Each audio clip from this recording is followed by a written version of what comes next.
Thank you. I sit. Your Excellency Samia Suluhu Hassan, the President of United Republic of Tanzania, Dubai, na leo hii Rais wa Jamhuri ya Muungano wa Tanzania ni mgeni rasmi katika shughuli maalumu kabisa ya kongamano la wafanyabiashara likikutanisha pamoja wafanyabiashara kutoka Tanzania na kutoka katika maeneo mbalimbali duniani. Ni miongoni mwa shughuli muhimu ambazo zinaambatana na maonesho ya Expo 2020 Dubai, na hii ni faida ya ushiriki wa Tanzania katika shughuli hii. Kama unavyotazama hapo, hilo ndio kusanyiko ambalo linakutanisha pamoja raia wa mataifa mbalimbali. Huyo ni Rais wa Jamhuri ya Muungano wa Tanzania, pembeni yake ni Waziri wa Masuala ya Viwanda na Uwekezaji ambaye ndio mwenyeji wa hii shughuli. Mimi ni Ana Mwasioke, nashirikiana na Vumilia Mwasha kwa niaba ya timu nzima. Tunakukaribisha sana katika matangazo haya mbashara kupitia TBC, na tuache sasa muongozaji wa shughuli hii. Delegates, ladies and gentlemen, good afternoon. Assalamu alaikum. I would like to welcome you all to this exciting forum, as today we bring together government and also business and investment figures from both of our countries, UAE and Tanzania, for this business and investment forum here in Dubai. It's all about talking the business and investment opportunity in Tanzania. And also, to begin with, Your Excellencies, it is my singular privilege to call Honorable Professor Godius Kayarara, the Permanent Secretary, Minister of Investment, Industry and Trade, for the welcoming remarks. Professor, karibu sana.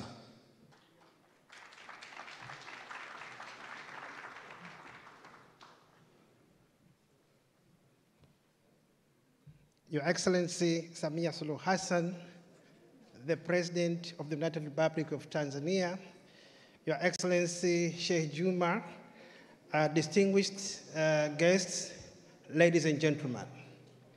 My task is very short to give the welcoming remarks. I would like to take this opportunity to welcome you all in this very important forum for Tanzania. It marks the end of the business that Her Excellency the President Samia Suluhu Hassan has been dealing with for the past 2-3 days here at this Dubai Expo.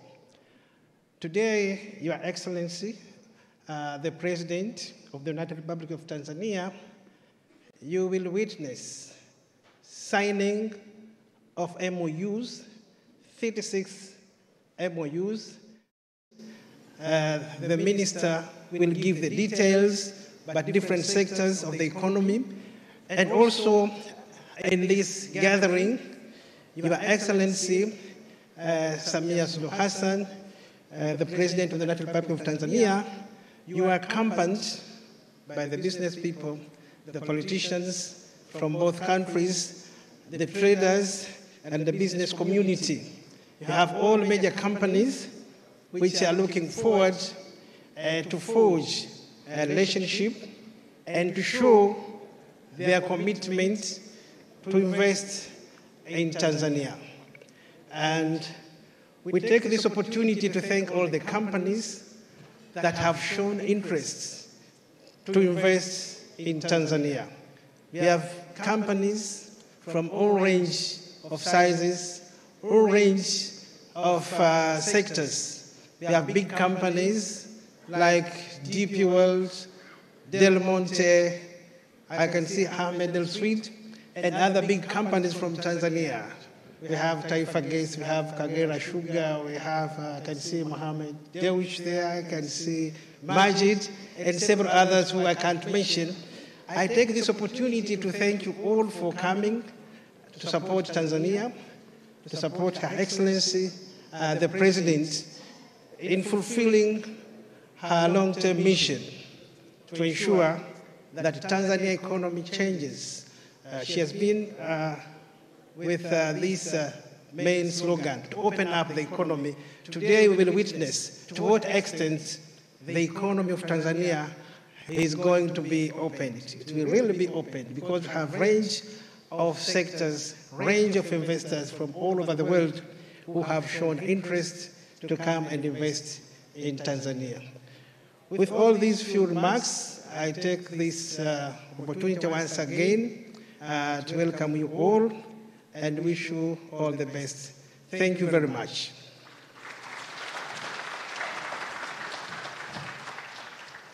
Asante, Professor Godius Kayirarara, thank you very much. Now, let me invite the UAE government representative for the remarks. Karibu.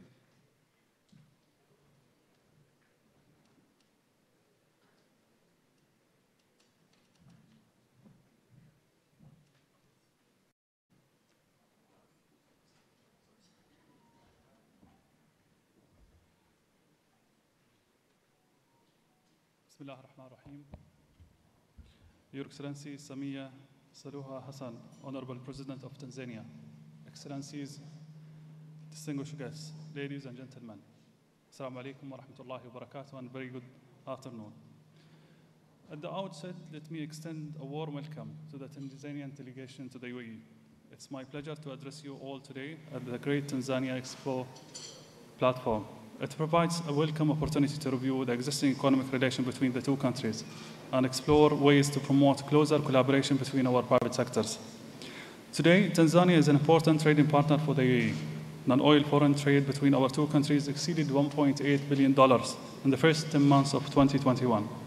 This represents a 37% growth compared to the same period in 2020, and importantly, the 15th growth compared to the pre-pandemic year of 2019. This indicates that the non-oil trade between our two countries has been growing steadily despite the challenges of COVID-19. Tanzania is the 9th largest non-Arab African trade partner of the UAE. It accounts for nearly 4% of the UAE total non-oil foreign trade with non-Arab nations. In addition, the UAE receives 12.4% of the Tanzanians' global exports, while fully 9.7% of Tanzanians' global imports come from the UAE. Accounting for 10.8% of its total trade with the world, the UAE is Tanzania's third largest global partner. We are also Tanzania's largest trading partner in the Arab world, accounting for 73% of its foreign trade with Arab nations. In terms of FDI, Tanzanian investment in the UAE stood at around $50 million at the end of 2019, while Emirati investments in Tanzania totaled $220 million at the end of 2017. Ladies and gentlemen, in line with the direction of our wise leadership, the UAE is keen to build and maintain robust relations with strategically important countries of the world. As such, we attach great significance to bolstering economic partnership with Tanzania, which will support the vision of prosperity and progress adopted by our both nations. The UAE is currently re-engineering its economy to prepare for the challenges of the next 50 years and to kick-start our recovery from the pandemic. We have undertaken a bold agenda to enhance our openness of our national economy to investors, entrepreneurs, and investors. We have updated many of our laws and introduced several forward-looking policy reform to maintain the UAE status as a thriving global trade and economic hub. For example, we recently allowed 100% foreign ownership of projects on the mainland. We restructured the country's entry and residency system to support our national talent attraction strategy. Most notably, we launched the Project of 50th initiative, making the country's Golden Jubilee, with a range of programs that further diversify and strengthen our economy. The first set of initiatives under the Project of the 50 includes the 10 by 10 program, which seeks 10% annual increase of the country's export in 10 key global markets, and Tanzania is one of them. We're also working to complete a series of comprehensive economic partnership agreements with strategic global markets. And this month, the first of these were signed with India, the 5th largest economy in the world. The agreement is set to push bilateral trade beyond the $100 billion between both nations within 5 years. Ladies and gentlemen, the UAE has been always known as a vibrant global business and investment destination. We offer an advantaged location, strong financial reserve, large sovereign wealth funds, strong spending on development projects, solid, stable, and resilient economy. Moreover, the country is directed connected to more than 250 cities worldwide and has a land, sea, and air transport system that is among the most efficient in the world. Besides the UAE's global competitiveness logistics sector with a network of highly developed ports and airports present tremendous opportunities for trade and investments exchange for companies operating in the country. Also, as the third largest global re-export hub, the UAE is well equipped to support re-exports from Tanzania and East African nations to various Asia and European markets. The diversity of opportunities and options for foreign investors is also matchless. They have the full flexibility to conduct business and economic activities anywhere in the country, including the free zones, industrial and economic and commercial complexes, among many others. Ladies and gentlemen, over the past 50 years, we have worked to establish the UAE as our region's primary business hub. We're confident our markets have immense contribution to make the success of Tanzanian business people and investors. And as we guarantee full support to ensure the UAE will provide the springboard to success. Tanzania's full and active participation in Expo 2020 Dubai has provided an opportunity to intensify dialogue between our private sectors and to create new dimensions to our economic partnership. Let this be the beginning of a new era in the UAE-Tanzania trade and investment cooperation. Wish you all the best in the forum. Thank you.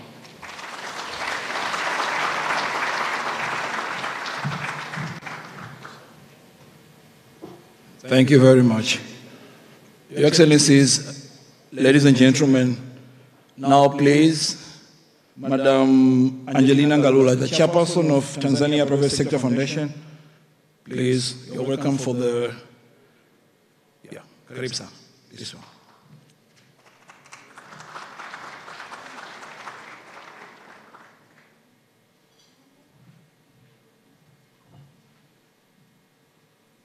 Your Excellency Samia Suluhu Hassan, the President of the United Republic of Tanzania, Your Highness Sheikh Juma Maktoum from the royal family, Honorable Dr. Shantu Kijaji, the Minister for Investment, Industry and Trade, Honorable Ministers, Ambassadors, and government officials present here. We have also the Secretary General of the Chama Pinduzi, captains of the businesses from Tanzania and UAE, ladies and gentlemen, habari za mchana, assalamu alaikum. Your Excellency, Madam President, on behalf of the Tanzania Private Sector Foundation, TPSF, we thank you for attending this business forum.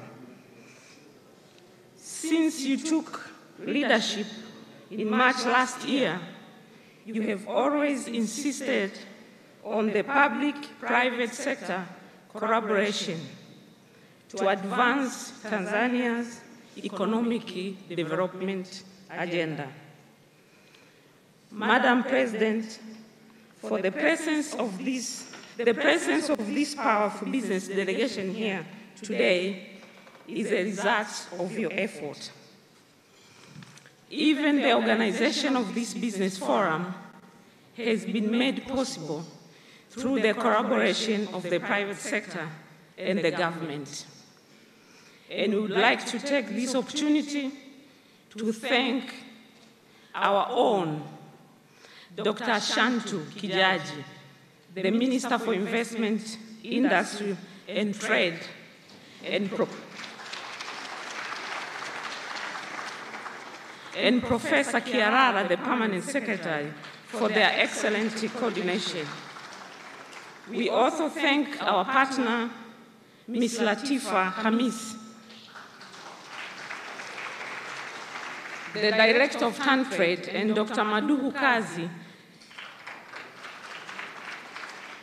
the Director General of Tanzania Investment Center, and Mr. Shanif Sharif, the Director General of ZIPA, for their superb organization. Your Excellency, Madam President, over the last 11 months of your leadership, we have witnessed a marked improvement in the business enabling environment for facilitation of trade and investment, and a real commitment to support business and investments in the country.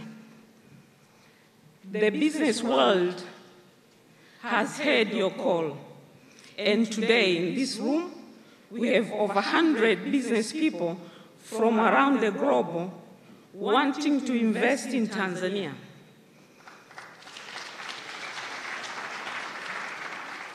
And others are already breaking the ground with massive investment in the country. This includes our brother engineer elsewhere with his big investment in Tanzania. We have also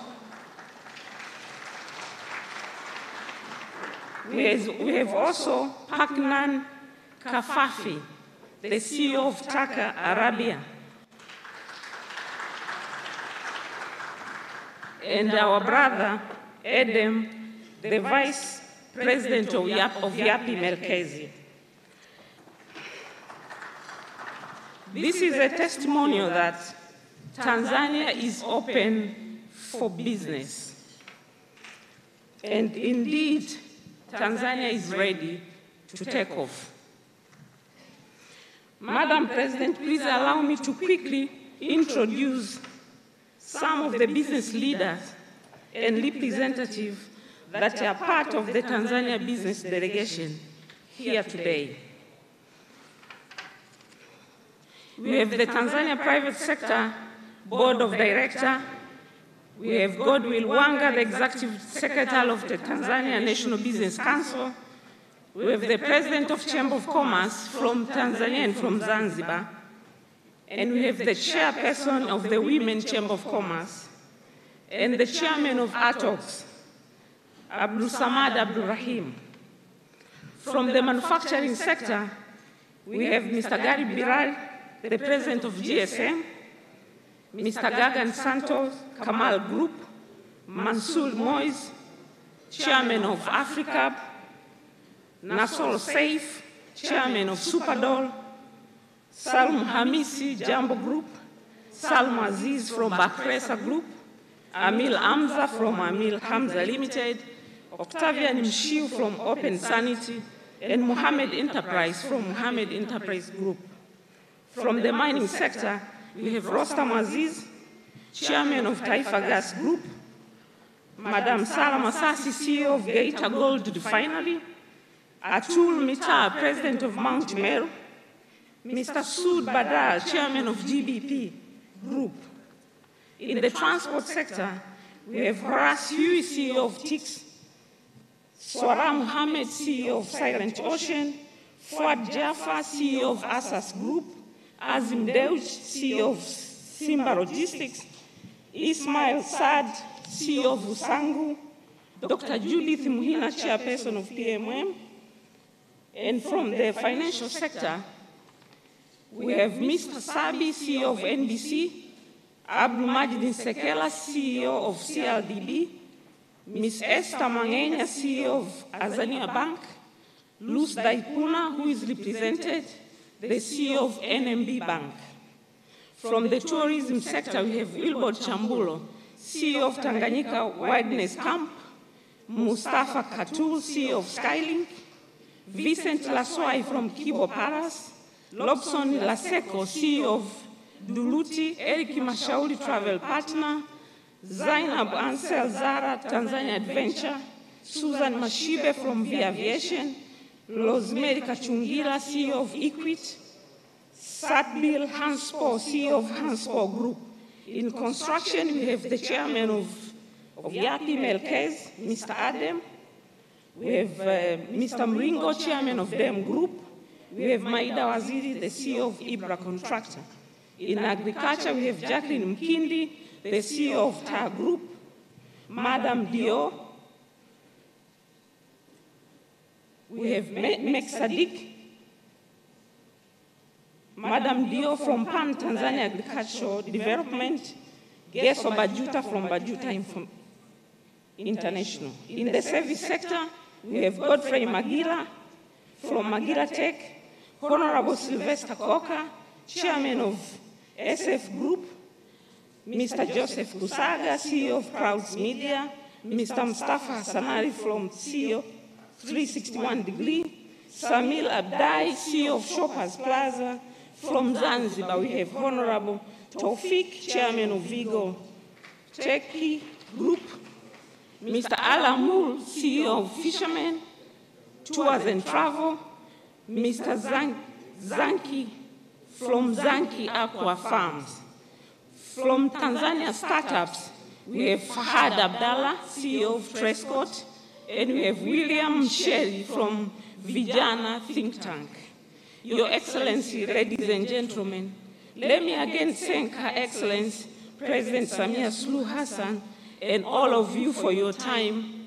We look forward to further discussion during the session where we'll have an opportunity to share with business and investment opportunity available in Tanzania. Asanteni sana.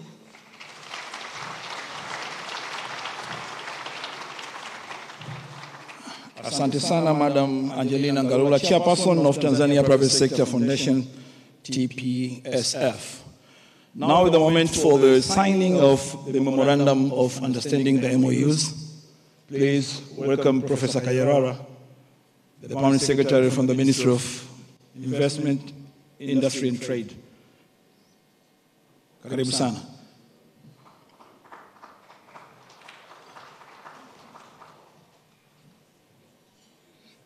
Your Excellency Samia Suluhu Hassan, President of the United Republic of Tanzania, it's time now to witness signing of the MOUs and agreements for companies which have reached the initial agreement to put something as a commitment.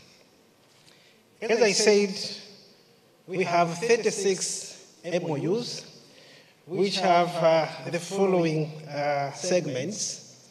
We have 12 MOUs which will be signed between the government of Tanzania and public institutions with either government institutions or private institutions. The second group, we have 23 MOUs that will be signed between the ministries. Sorry, these are private companies with private companies, and one MOU between the revolutionary government of Zanzibar and a private company, Mr. Ahmed El-Sweet, development of conventional center. So the procedure will be, we call these in groups. The first group will be signing of the contracts between the DP World with the Tanzania Port Authority and the Ministry of Energy. They have 3 projects. One is for petroleum storage, and 2 is improvements of the port services, which entails improvement of the ICT, improvement of the infrastructure, and other related tasks that will be agreed upon. So at this group, because of the space, we expect those who are signing to come forward for the DP World part and Tanzania Port Authority and the Ministry of Energy. At least one who will be signing and the witnesses. For the government of Tanzania, we have the Attorney General Representative and the Minister, Honorable Makamba. I hope you should witness what is being signed. Thank you very much.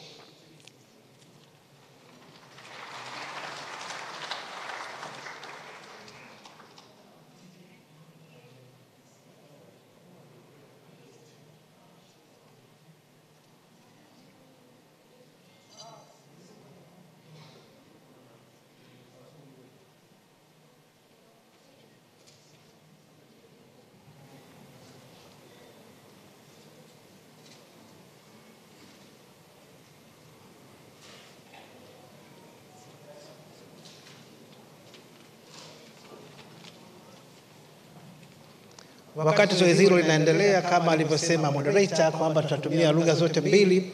Hii ni kwa faida ya wanaotizama live kule nyumbani. Kama tulivyosema, tuna MOU 36.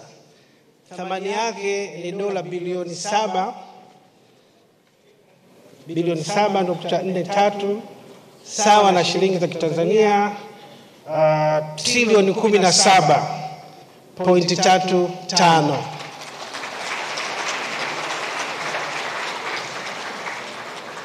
Kwa hiyo kundi la kwanza ni wenzetu wa bandari wakisainiana na DP World, na lengo ni kuondoa msongamano tunaoona pale bandarini na tatizo kubwa la mifumo kutokusomana. Tuna imani kwamba mkataba huo utakuwa ni tiba ya tatizo hilo kubwa.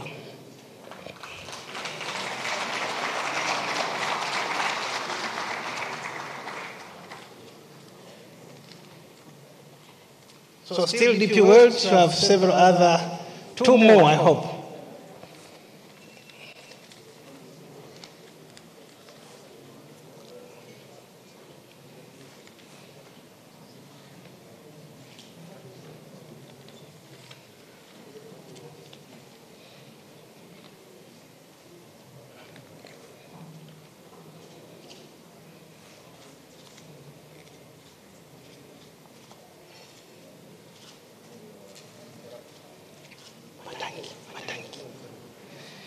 Mkataba unaofuata ni wa ujenzi wa fuel terminal ambayo itasaidia katika kuhifadhi mafuta, lakini lengo ni kupunguza bei ya mafuta. Tutapokuwa tunahifadhi mafuta, tuna uwezo wa kupata mafuta na kuwa na akiba kubwa, na vile vile kusaidia katika kudhibiti bei ya mafuta kwa maana ya petroli na diesel.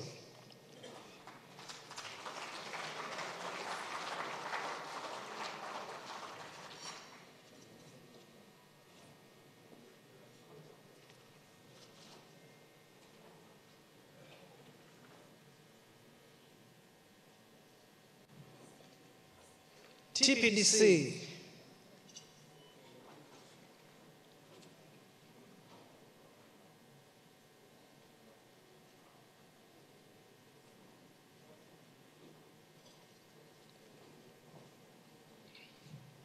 TPCD with the ADNOC company.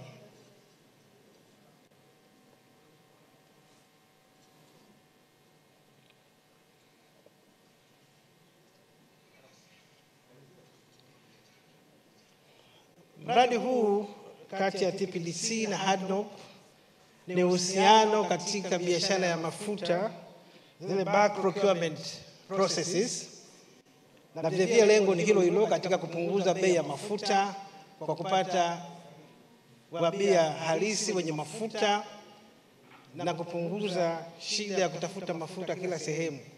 Wenzetu wana mafuta mengi, asilimia kubwa ya mafuta duniani inatokea huku.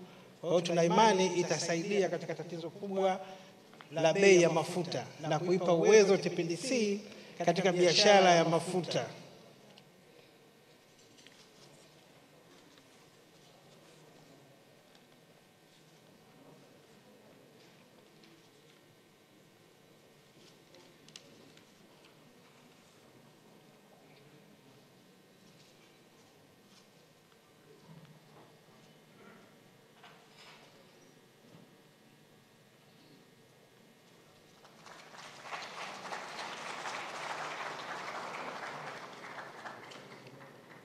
Honorable Makamba, I think next we have the TANESCO and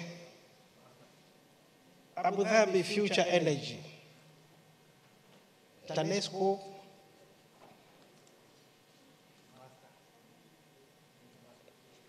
Kampuni inaitwa Mazda. Na lengo ni uwekezaji katika umeme, wanaita green energy.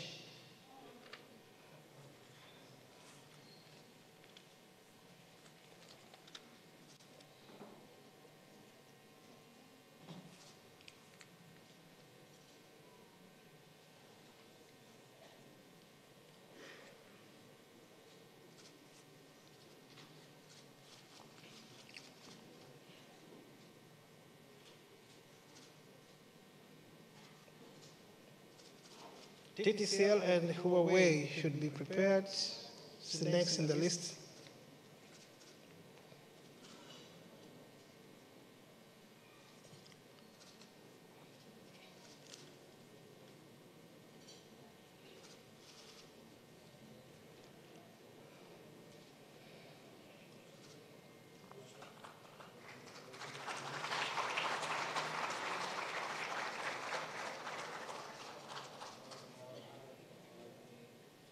Next, we have TTCL and Huawei Company.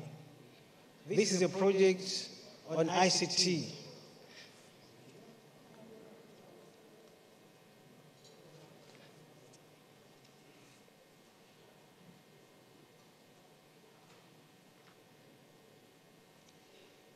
Lengo la mradi huu ni kuongezea uwezo TTCL katika sekta hii ya ICT pamoja na mahusiano mengine na wenzetu wa Huawei Company.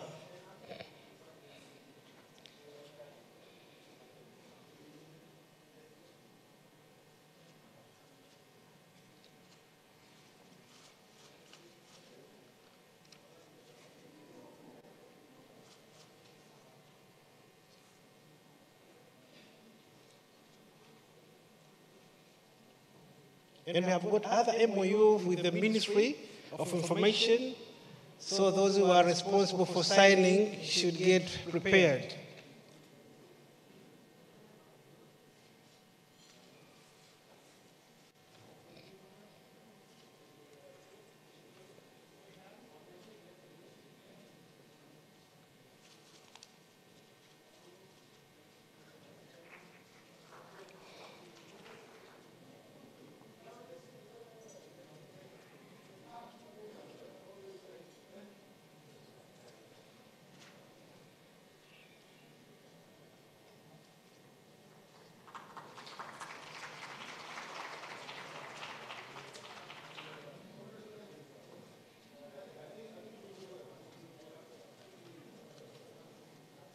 Honorable Nape, I think you have other two more.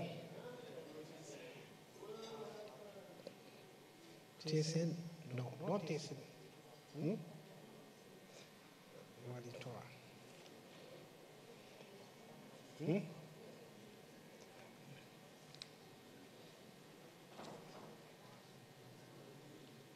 You have those who are signing. There are two more for the Ministry of Information. They are ready for signing.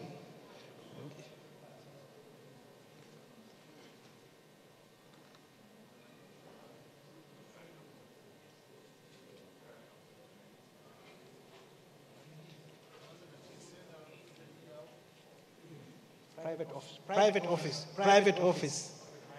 Yes, you have two contracts. One. Okay, thank you.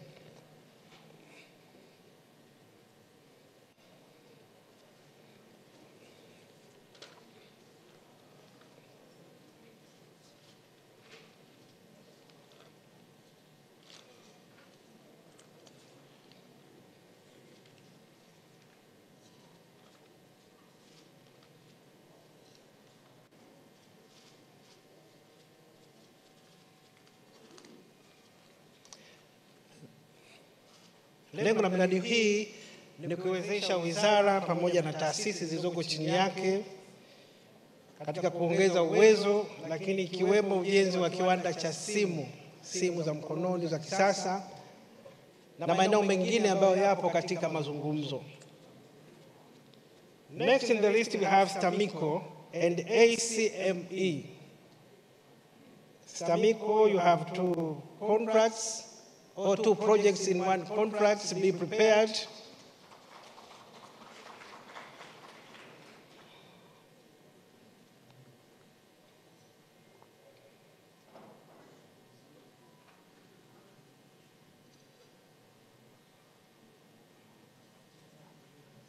STAMICO,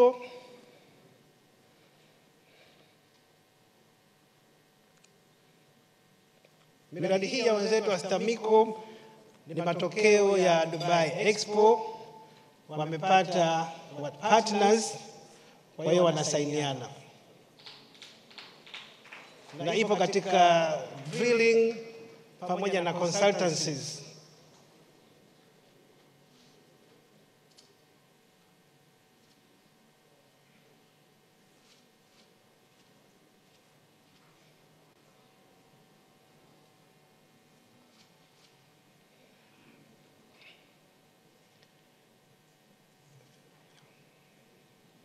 Honorable Nape, wait, you still have one more for Tanzania newspapers, TSN.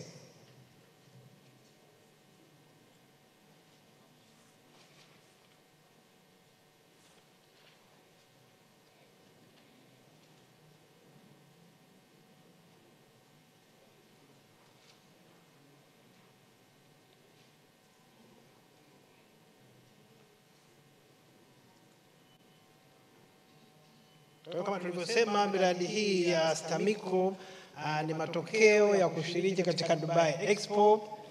Wamepata partners katika kazi wanazozifanya, zitaongezea uwezo kwa maana ya kupewa pesa, lakini vile vile masuala ya teknolojia.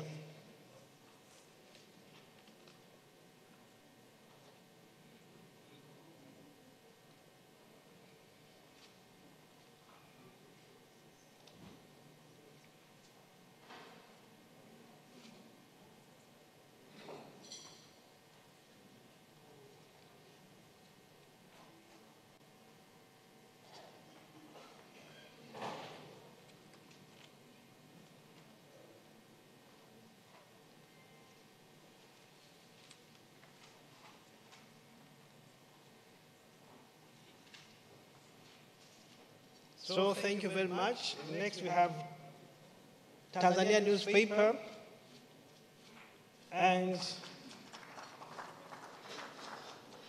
Ndi Hamad.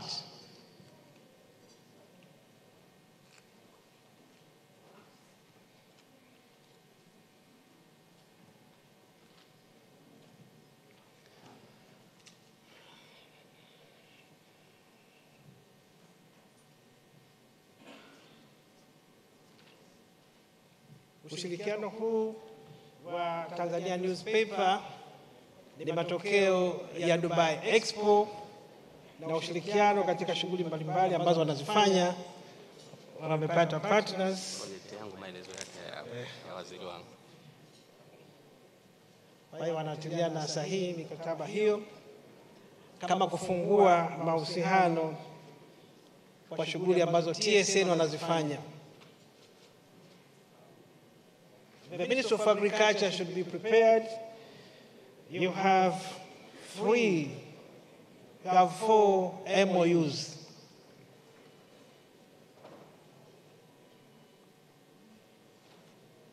For Minister of Agriculture, the first one is the Minister of Agriculture and the Private Office of Highness.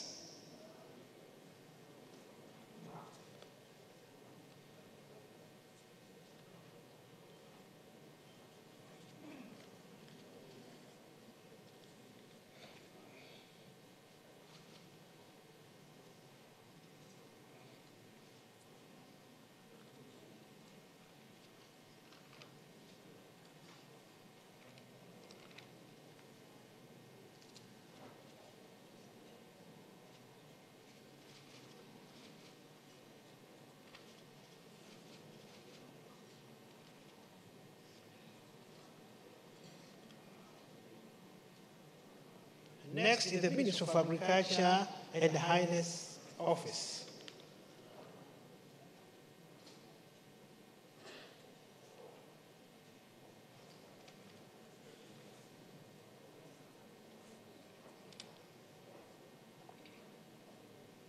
Miradi hii inalenga katika kuimarisha sekta ya kilimo, hasa upande wa biashara, agribusiness, pamoja na kuongeza teknolojia na upatikanaji wa nyenzo za kilimo. Kwa hiyo Wizara ya Kilimo kwa kushirikiana na Highness Office wana miradi mikubwa sana, ni kati ya miradi mikubwa sana ambayo imesainiwa ni katika sekta ya kilimo.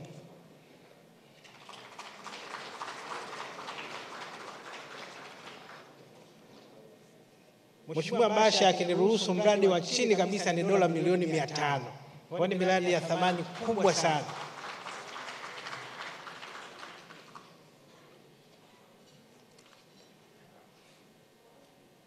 Wana miradi minne, nadhani yote itasainiwa kwa kufuatana.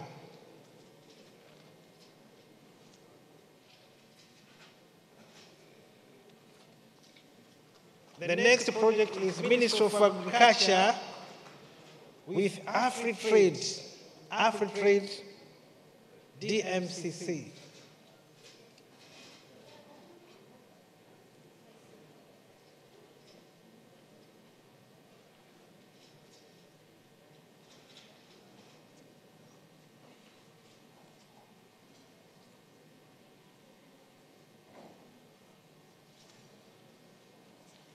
Mradi huu nao ni mkubwa, ni matokeo ya Dubai Expo, unalenga katika kuimarisha biashara katika kilimo, kufungua soko la bidhaa za Tanzania katika nchi za Middle East na sehemu mbalimbali duniani, lakini vile vile kuongeza uwezo wa wawekezaji, wakulima na wafanyabiashara katika sekta hii kwa upande wa Tanzania. Kwa mikataba ambayo inasainiwa hivi sasa kati ya Wizara ya Kilimo na Afritrade DMCC.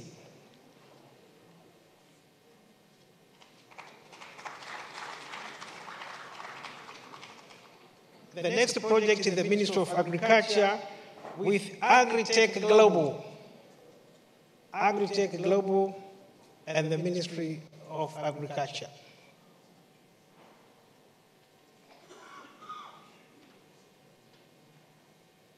Agritech Global and the Ministry of Agriculture.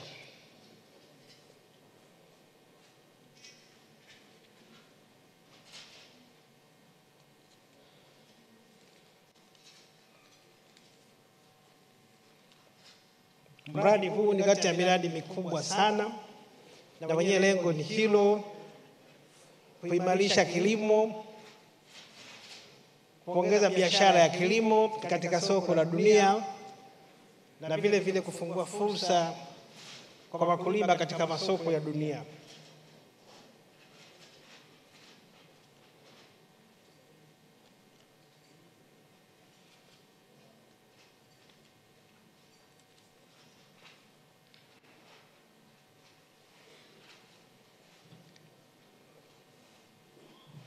The next project now is for the Ministry of Trade. Ministry of Trade in Zanzibar with the Elsewed Company. Agriculture, you still have one more. I think you will be called. Private. If you can finish it here, fine. The private office with the Ministry of Agriculture. You are done. Thank you. Now we have the Ministry of Trade, Zanzibar, and Elsewed Company.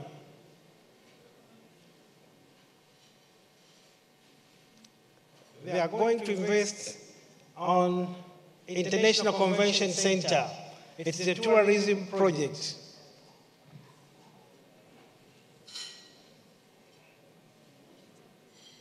Mradi huu upo katika sekta ya utalii, kuongeza utalii, una thamani ya dola za Kimarekani milioni 100, lakini lengo ni kukuza utalii, the conference tourism, kwa serikali ya Mapinduzi ya Zanzibar na Elsewed Company Limited.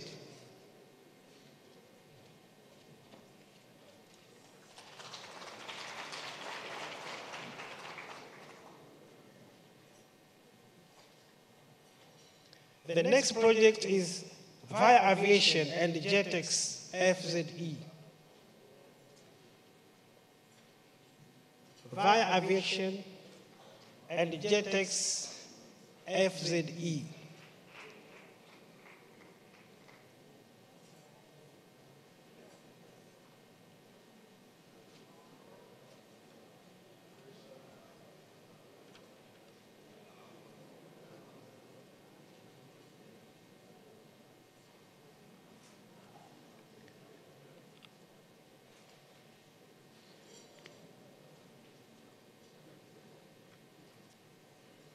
Mradi huu nao ni matokeo ya Dubai Expo.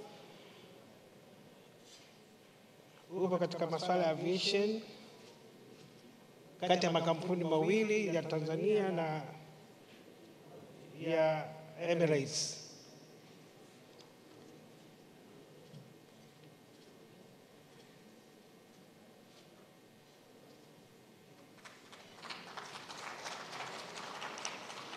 Next we have Terra Commodities and Transworld Aviation, FZE.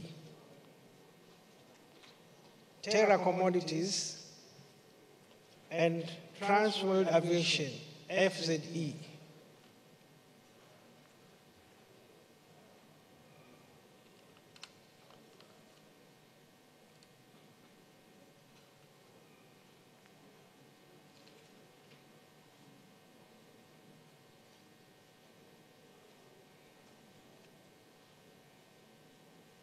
Mradi huu nao ni matokeo ya Dubai Expo, wakiwekeza katika sekta ya aviation.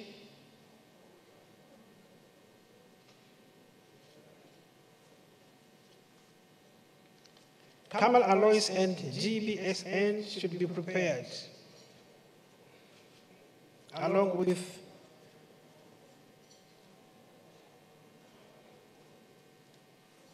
if it's the same company, Lulu hypermarkets, they will be following one after another.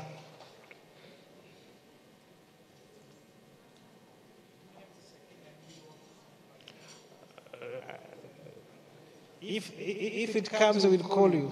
We are following a certain order. The next is Kamal Alloys and GBSN.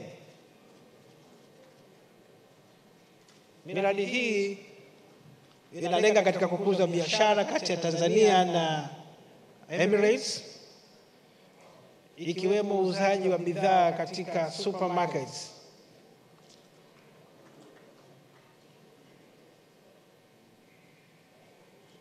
Hyper supermarket in one of the large supermarkets in Emirates. They have interest to invest in supply of cashew nuts and other agro-processed products from Tanzania to Emirates.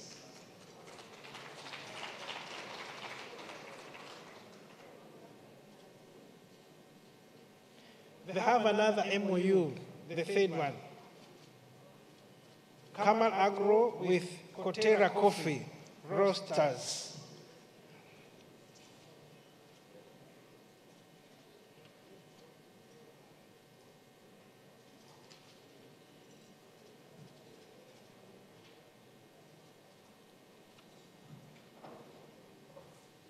Kama tulivyosema, miradi hii inalenga katika kukuza uuzaji wa bidhaa katika supermarkets za Emirates kutoka Tanzania, lakini wameanza na coffee na cashew nuts. They have 3 different contracts.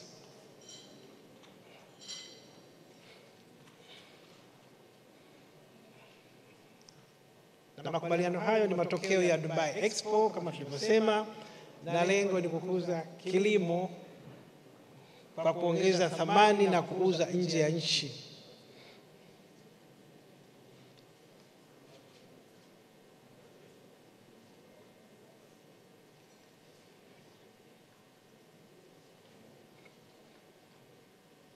Next in the list we have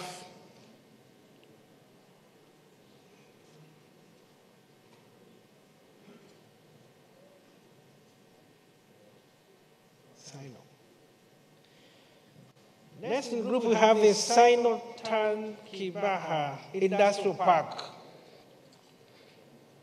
This is a park which has attracted a number of investors who will be investing in the park. It will be developed by the Group 6 and partners from China. The name of the park is the Sino-Tan Kibaha Industrial Park. Be prepared.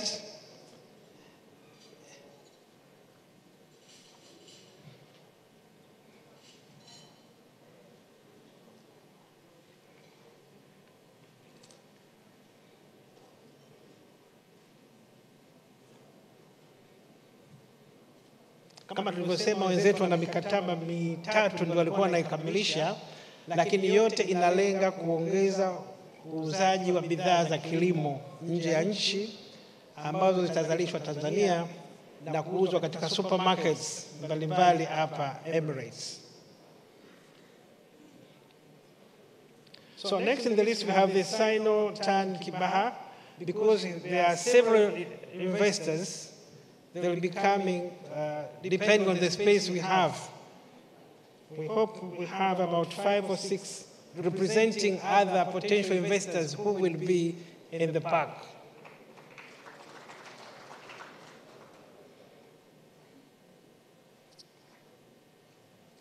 Sino-Tan Kibaha Park.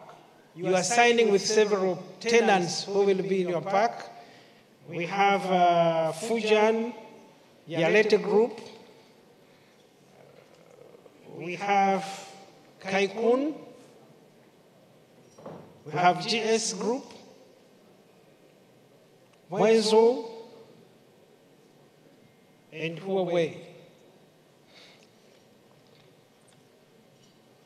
Hawa ni wawekezaji katika kongani ya viwanda ambayo itakuwa Kibaha, eneo la Kwala. Wana mpango wa kujenga viwanda kadhaa kutoka sehemu mbalimbali, lakini hawa ni wawekezaji ambao wamekuja kama sample. Wana mkataba na jimbo la Jinghua huko China, ambapo wataleta wawekezaji katika sekta ya viwanda, na tayari wamekwisha patiwa eneo la Kibaha Kwala, eneo la Kwala. So the next after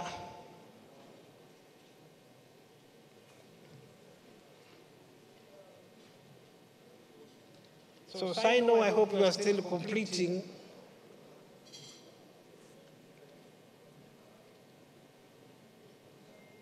You have Huawei, you have Wenzo, you have GS Group, you have Kaikun,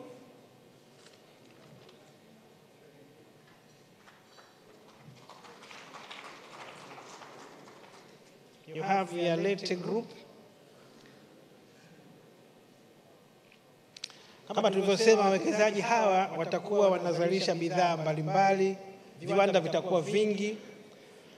Hii ni sample ya viwanda kadhaa. Watakuwa wanazalisha nguo, wanazalisha vifaa vya ujenzi, wanazalisha bidhaa za chakula na maeneo mengine mbalimbali.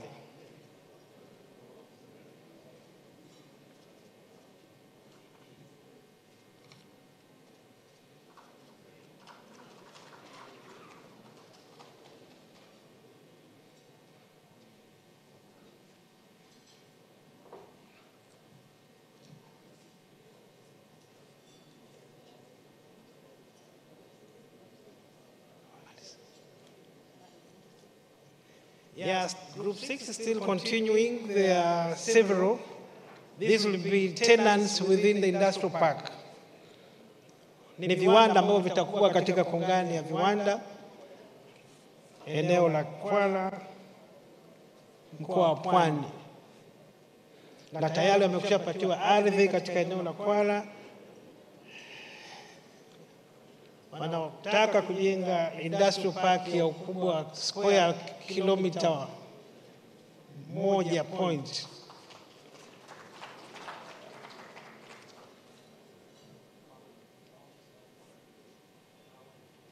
Yes, Huawei is one of the tenants.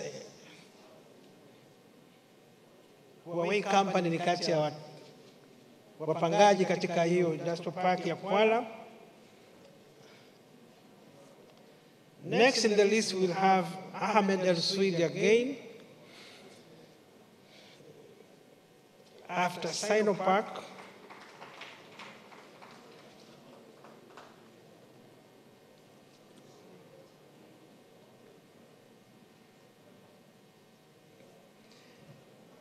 Ahmed El Swidi, that's an industrial park in Kigamboni.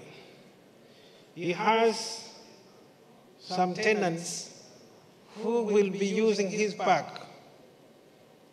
We have the Roots Commodities, And the pharmaceutical, I think, should also come. They have two representing. Wawekezaji hawa watakuwa eneo la Kisarawe tu, Kigamboni. Wana mpango wa kujenga viwanda 100 katika hiyo park, na wameshaanza kumobilize wapangaji watakaokuwa katika hizo park, na baadhi ndio wanasaini katika mikataba hii. Kuna watakaowekeza katika madawa, the pharmaceutical industries, and those who will be investing in food processing. Mradi wa madawa unatarajiwa kuingiza viwanda zaidi ya 10 katika zone moja kwenye hizo parks. Kwa hiyo anayesaini ni mtu wa Dubai kwa niaba ya wenzake, wakishuhudiwa na Ahmed El Swid ambaye ndio mwekezaji mkubwa katika eneo hilo, na Mr. Ibrahim ambaye ndio mkurugenzi wa Afrika Mashariki katika kampuni hiyo.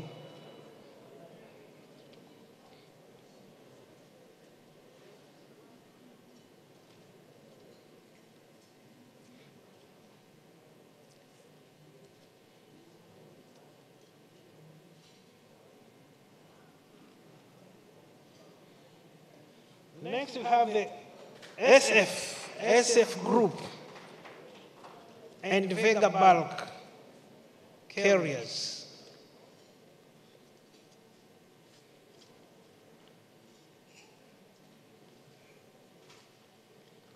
SF Group and Vega Bulk Carriers.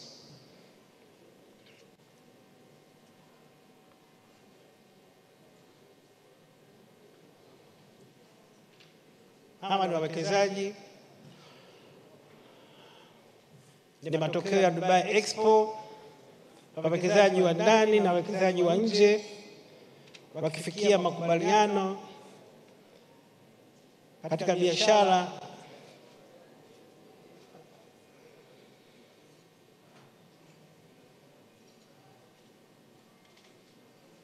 na lengo ni kukuza biashara na mauzo ya nje pamoja na kuimarisha teknolojia na upatikanaji wa mitaji kwa sekta binafsi.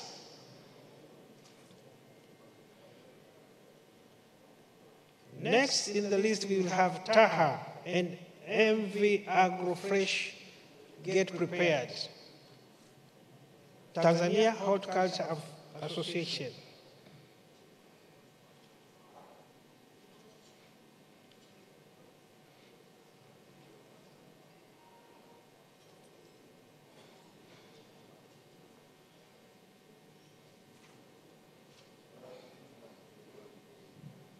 Taha should be prepared with the Agrofresh.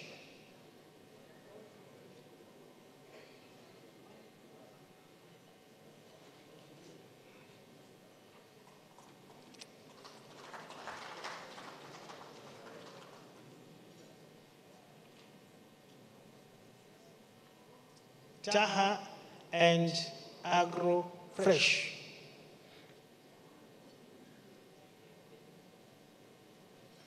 Mradi huu ni mradi mkubwa sana, utatoa ajira nyingi sana.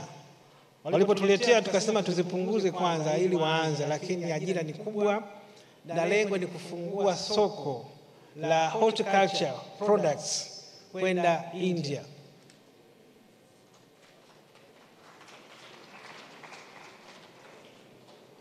Walipotueleza thamani ya soko ni kubwa, zaidi ya bilioni 1.5, tukaambia muanze na 5 tuone, na ajira zilikuwa ni nyingi zaidi ya 500,000, tukaambia muanze na chache. Kwa hiyo tumezipunguza kwa ajili ya ile kuweka uhalisia, lakini kwa plani ya mradi ni mkubwa sana, lakini lengo ni kufungua masoko kwenye horticulture products kati ya Tanzania na India.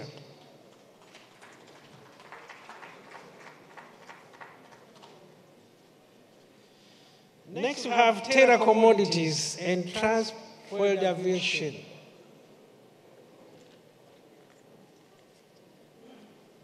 I could have read this. If I'm repeating, we continue with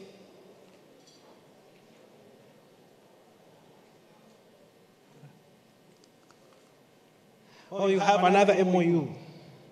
Terra Commodities and Trans World Aviation.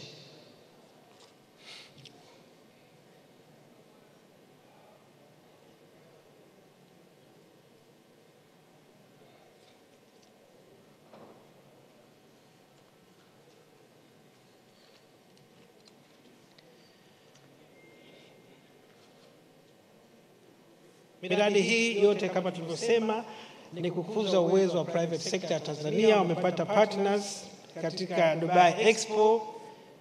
Lengo ni kuongeza mitaji, kuongeza teknolojia na uwezo katika sekta yao. Next we have Rokosan, Revere and Selfina Home.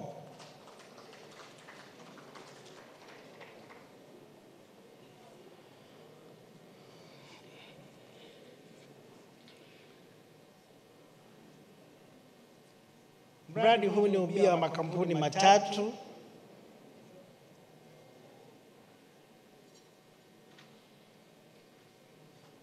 Kuna wenzetu wanatoka Slovak, kuna na Tanzania, makampuni mawili tofauti.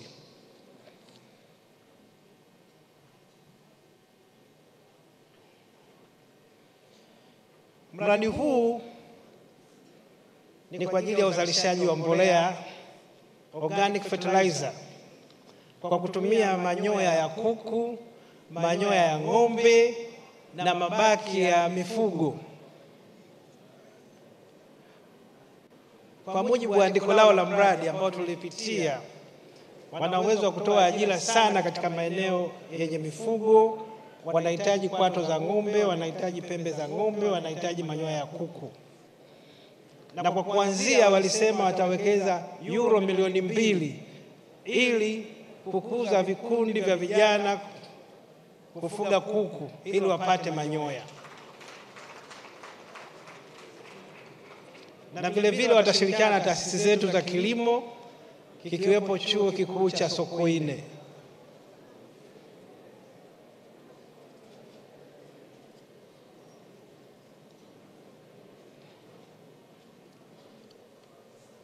Next in the list we have Taka Arabia.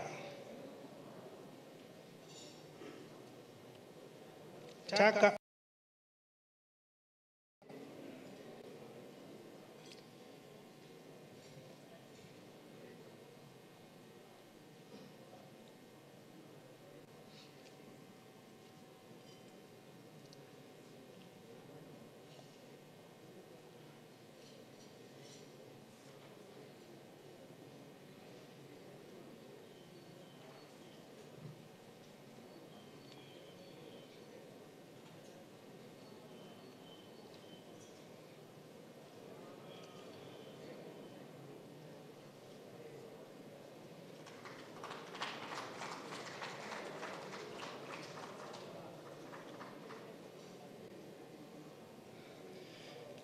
Next, we have Taka Arabia.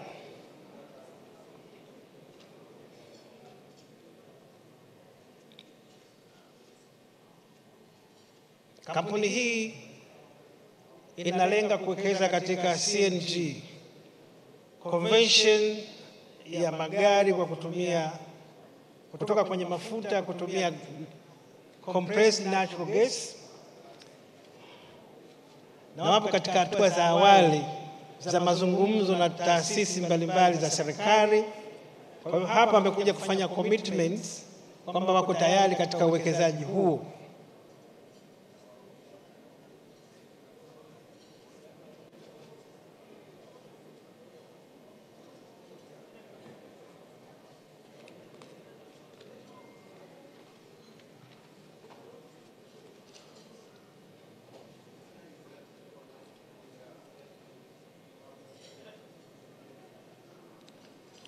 Next, we have Deltex and Del Monte.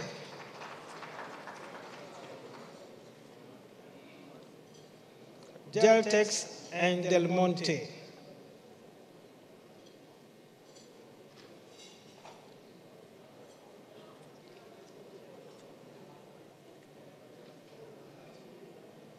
Kampuni hizi mbili ni ubia. Deltex ni ya Misri, Del Monte iko Dubai pamoja na US. Ni makubaliano ya uwekezaji katika sekta ya kilimo. Kwa Tanzania wapo katika hatua za awali, wapo katika upembuzi yakinifu. Watashirikiana na Wizara ya Kilimo na taasisi husika katika mradi huu. Lakini katika fezi ya kwanza wanataka kuwekeza dola milioni 600 katika kilimo katika maeneo mbalimbali ambayo watakubaliana nayo kutegemeana na feasibility study na analysis ya udongo ambayo wataifanya.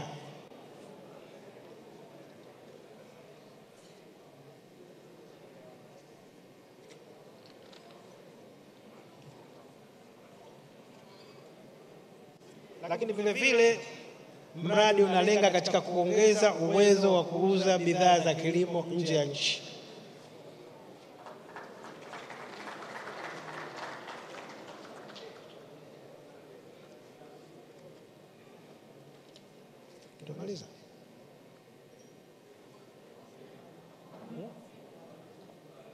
Sino, we still have some Sino and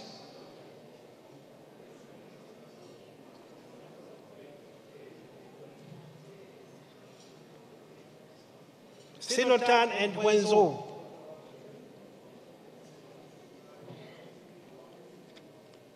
These are tenants within the industrial park.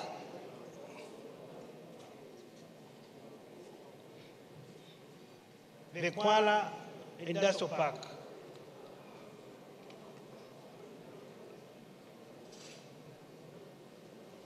And I think that should be the last MOUs to be signed.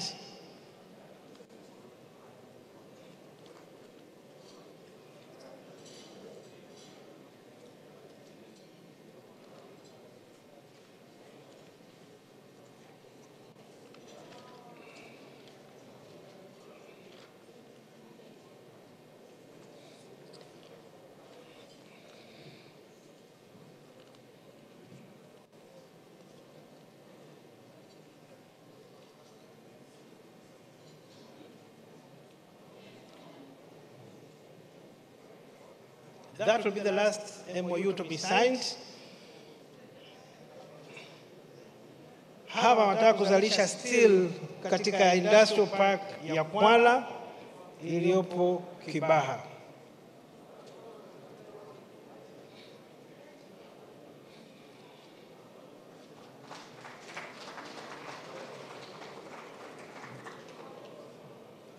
Your Excellency, President Samia Suluhu Hassan, that marks the end of the signing ceremony. But as we said, we have concluded 36 MOUs with a value of $7.49 billion US, which is equivalent to 17.35 trillion Tanzanian shillings. Jobs expected are 204,575 jobs. Sectors, we have energy, agriculture, tourism, infrastructure, transportation, textiles, and building materials. Thank you very much.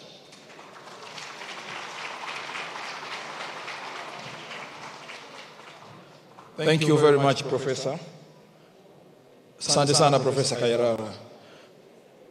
Your Excellency, Madam President, Your Highness, ladies and gentlemen, let's have a few minutes to watch this country video from Tanzania that will show the investment opportunity in Tanzania mainland and in Zanzibar. Thank you very much.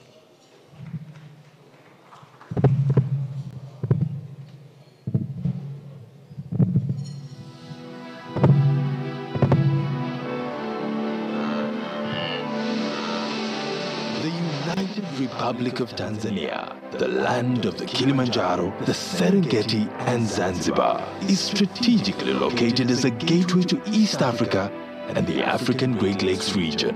A rising star, Tanzania is a middle-income country that has averaged 7% economic growth over the last decade.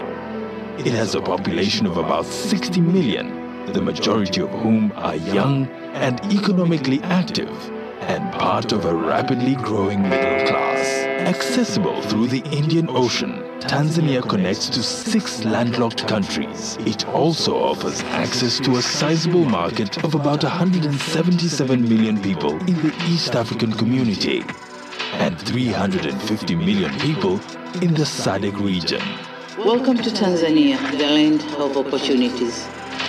The government is committed to maintain and strengthen ties with the international community. We continue to maintain good governance, political and economic stability, which have been our national values. The government is undertaking a number of legal and regulatory reforms to unlock the country and make it potential investment destination. These reforms include investment tax and information technologies regimes. The government is focusing on improving coordinated infrastructure, not limited to cleaner energy provision, railways, roads, ports, and optical fiber network. All these will add to the improvement of investment environment. As we open doors to the world, we believe that with efficient transport system, enough and affordable electricity, coupled with friendly regulatory regime, Tanzania is offering the best opportunity for investors to thrive. Welcome to Tanzania, the land of opportunities. The Tanzania Investment Center hosts more than 10 government investment facilitation institutions, offering a one-stop center that can give approvals, permits, and licenses all under one roof, easing the process and saving time and other resources pertaining to setting up a business in Tanzania. We offer a number of fiscal and non-fiscal incentives, and among the fiscal incentives that we have include the 100% waiver of import duties on capital goods, but also we have 75% waiver and on duties on deemed capital goods. So I invite investors to come and explore the opportunities that Tanzania has to offer.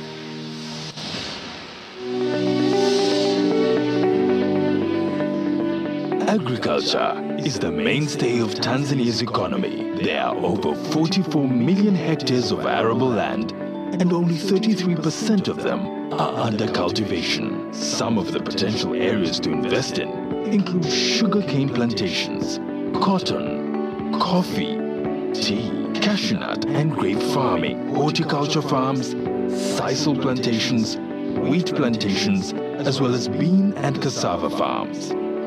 One can also invest in the processing of these crops for export. Tanzania is the second largest livestock producer in Africa, but only 1% of the livestock is processed into value added. About 70% of the high-end value-added meat products are imported. There are very few companies in Tanzania like this which are producing value-added products for the industry. So there is huge potential here in Tanzania. The manufacturing sector is in its infancy stage, with few exploited areas, whereby unprocessed agricultural commodities have dominated major exports. Tanzania's Vision 2025 envisages an industrialized economy powered by the manufacturing sector, and as such, opens up the country to potential investment, particularly in the area of textile and apparel, sugar, leather, edible oils, heavy industries, pharmaceuticals, tile manufacturing, cable, and plastic manufacturing. A 1,424-kilometer-long coastline, including 3 large lakes, presents a virtually untapped opportunity in fishing. Opportunities lie in deep-sea fishing, fish farming, fish processing, and supply of fishing gear, just to name a few.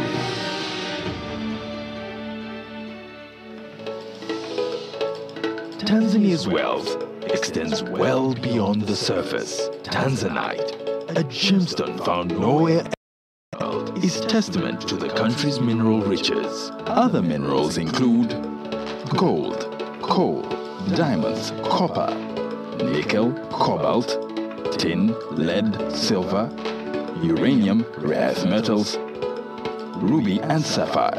Investment opportunities exist in the areas of exploration, mining and processing.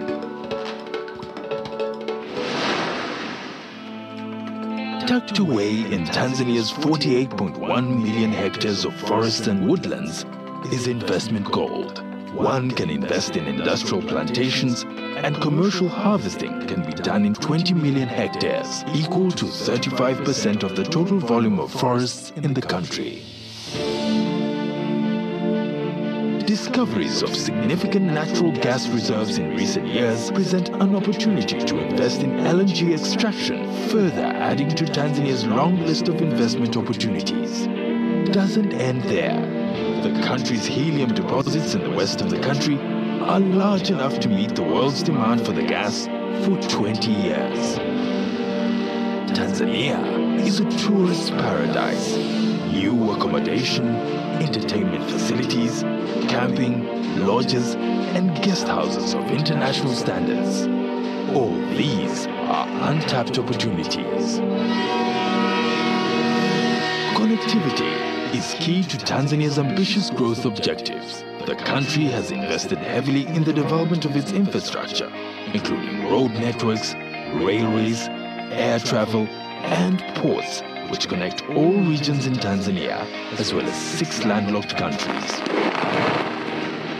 And in ensuring a conducive investment climate, the government has invested in the Julius Nyerere hydropower station, expected to generate 2,150 megawatts, providing reliable and affordable electricity for the entire country.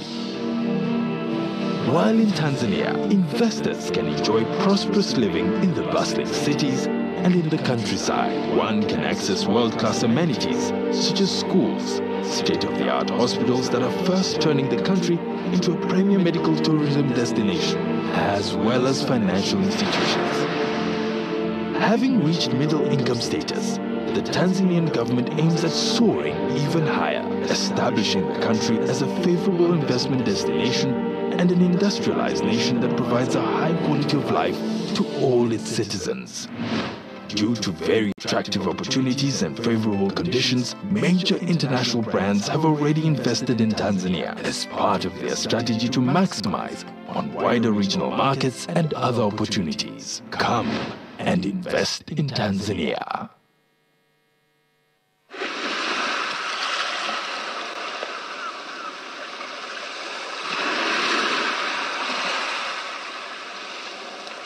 Zanzibar, an ancient regional port, a symbol of modernization and a center of cultural fusion. Simply an exotic destination that breezes untapped opportunities to beautiful and prosperous destiny.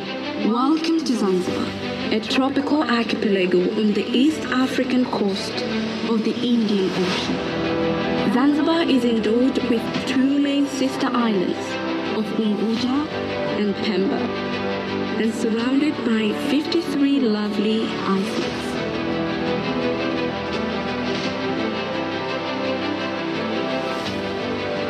Zanzibar provides spectacular investment opportunities which guarantee financial dividends in the blue economy, infrastructure, real estate, tourism, agriculture, manufacturing, and energy.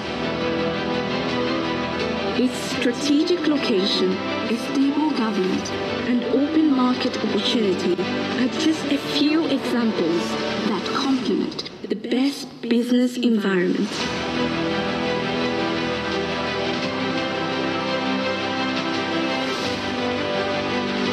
I'm delighted to personally extend a warm welcome to our esteemed partners in development, both local and foreign investors.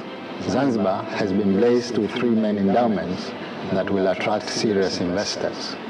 First, its nature, the vast blue ocean, the fertile tropical land with lush vegetation and white sandy beaches. Second, friendly people who have received and lived with visitors and investors for centuries, resulting in a cultural fusion that gave birth to the Swahili culture. And third, Zanzibar's proximity to mainland Africa than any other Indian Ocean island, making its location very strategic for investors who seek to take advantage of the economic regional blocks such as the East African Community, South African Development Community, and African Continental Free Trade Area. The government of Zanzibar is committed to provide conducive and friendly environment for investment. This is the role of my government, and I want to assure you that we will play our part. There are several local entities in place to provide unwavering support to this new investment climate. President Office, Labor, Economic Affairs and Investment. I would like to take this opportunity to join hands with His Excellency, the President of Zanzibar and Chairman of the Revolutionary Council, Dr. Hussein Ali Mwinyi, to extend our warm welcome to investors who are looking to invest on our beautiful islands of Zanzibar. Zanzibar has enormous potential and opportunities for investment in various areas, including exploration of oil and gas, deep-sea fishing, tourism, ICT, and manufacturing.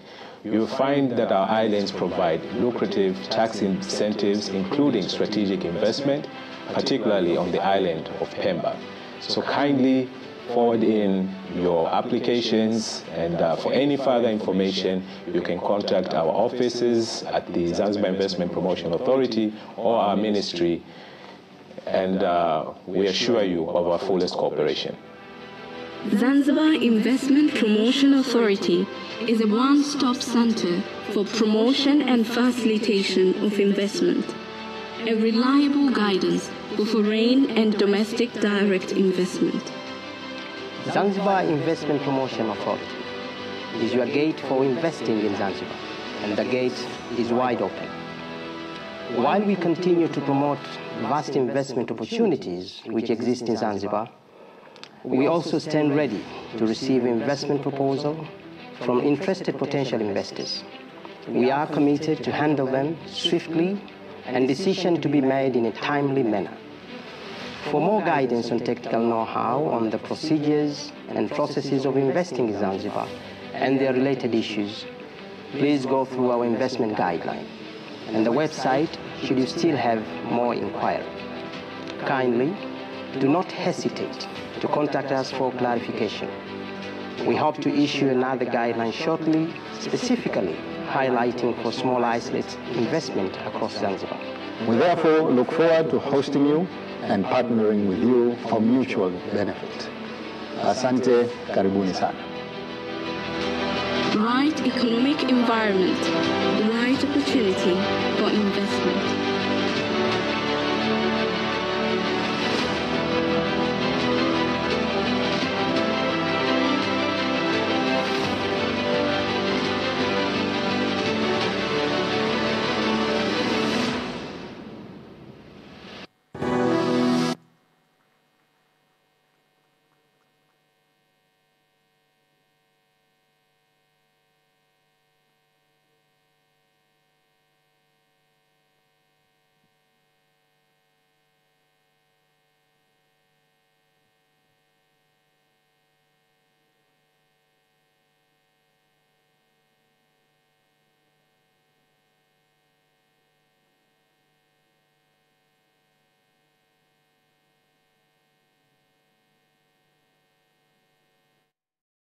Ni pamoja na mikataba makubaliano katika kuwekeza kwenye kongani za viwanda. Naam, tuendelee kupata mwongozo kutoka kwa mshereheshaji Enoch Bwigane. Honorable Dr. Ashatu, Minister for Investment, Industry and Trade. She's going to make her remarks and also invite Her Excellency President Samia Suluhu Hassan to address this forum. Karibu sana, Dr.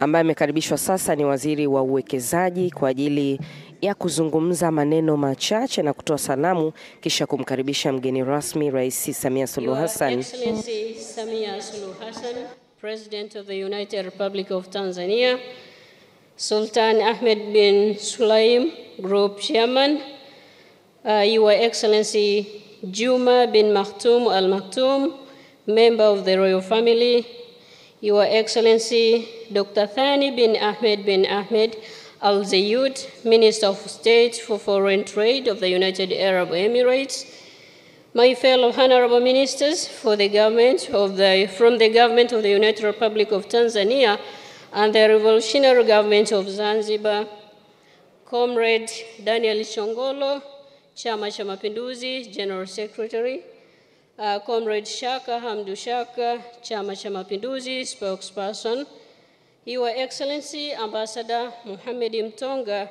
Ambassador of Tanzania to the United Arab Emirates, permanent secretaries and government officials from the two governments, my colleagues, Member of Parliament, led by the Chairperson of the Parliamentary Committee on Industries, Trade and Environment, Honorable David Mwakiposa Kihenzile, Ms. Angelina Ngalula, the Chairperson of Tanzania Private Sector Foundation, Your Excellency Humaid bin Salem, Secretary General of the United Arab Emirates Chambers of Commerce, distinguished business communities from Tanzania, UAE, and other participating countries, distinguished invited guests, ladies and gentlemen, Assalamu alaikum. It is my very great pleasure to welcome you all in this auspicious event, Grand Business and Investment Forum 2022 at the climax of Expo 2020 Dubai, which is attended by Her Excellency Samia Suluhu Hassan, the President of the United Republic of Tanzania. I am pleased to welcome you all in this significant and paramount event this evening. Your Excellency Samia Suluhu Hassan, before I welcome you to convey your opening speech, allow me to highlight some few important points about today's forum you are soon to officiate. Your Excellency Samia Suluhu Hassan, as a minister responsible for investment, trade, and industries, I'm obliged to follow closely into your footsteps towards your strong commitment and support, not only in creating flourishing business environment in Tanzania, but also your readiness to move ideas into realities and measurable outcomes from our plans. Your presence in this forum today is an honor and a demonstration of a strong commitment and readiness in seeing business and investment in Tanzania growing into a higher height. Despite your tight schedule, featured with national and international obligations, we have witnessed that in the last 2 weeks, you have officiated 2 investment and business forums. One was in Paris on 14th of February 2022, and the second one was in Brussels, Belgium on 17th February 2022.